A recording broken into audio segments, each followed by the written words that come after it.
basically the two of them they kind of we worked together. Mike and Jimmy kind of pulled the. We worked together. They're kind of the backbone of it. It's like I work in beauty products. Yeah. I design beauty products websites. That's cool. That's mainly the products though. The websites is just the side thing.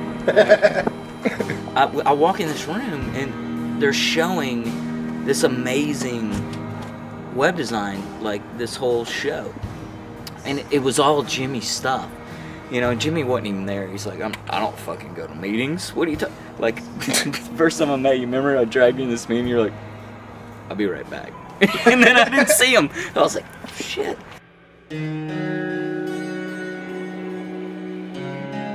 know, because I came from like a punk and hardcore background. Right. You know, so in New York it was like punk and hardcore music. I was in this band called In Decay, and it was just balls out kind of skate punk. But I always had all these songs that were acoustic that I had all on these 90-minute cassette tapes. I mean, they were just riffs from when I was like 15 years old all the way up, and so I just revisited all that stuff.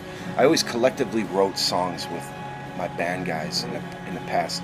Like, I've never really considered myself a songwriter, and I've never really written a full song. I never thought I could do it, and here it is. A lot of the songs Jimmy had early on were pretty complete. Eventually we started kind of collectively writing as a band where Jimmy would have a song and it might be missing a bridge, and so maybe I'd write a bridge, and then, you know, or maybe like Brent would have a pivotal part that would help change the song, or Mike would. We kind of just started writing a little more collectively later on. Yeah, it sounds like one long song, basically. The concept was, let's be simple, let's be very quiet. Yeah, simple, quiet, and try to write these very simple, quiet songs with different layers of harmonies. Just a lot of levels of self-restraint, basically. Just, you know, getting, like, it was stepping out of the box for a lot of us, especially in the studio. For all of us, I think it was for all of us. We were like, okay, where's the dynamic? Where does the dynamic lay? Brent's one of the only guitar players that will go all the way with the sound, which is awesome, to where you kind of just go, I mean, the mix is all the way to the... We'll give Jeff credit for writing the parts, but, you know, Brent's stuff is the whole mood behind the music that just makes it what it is. A lot of people that have heard this, you know, the version of the record that we have right now, they're like, are those keyboards? What are those? You know, and I'm like, it's all guitar, baby.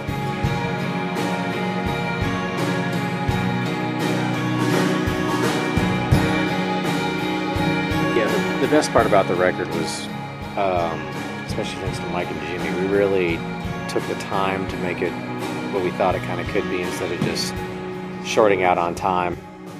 When I first met Jimmy, he was like, I want to make a record like, say you're driving through the desert.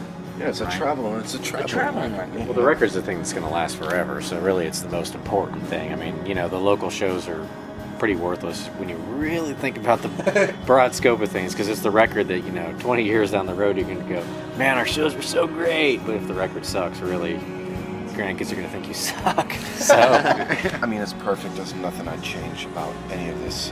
I've never spent time on a record. You know, it was always like, you always had these constraints with labels and release dates, and then you just got to go in and just bang it out. This, we spent our time, and sounds like you're proud of it. I'm real proud of it, man. Yeah, it's the best thing I've ever done. Yeah, I think. I mean, if it wasn't for any of these guys, like, you know, I'd probably be playing, you know, the subway in New York still, you know.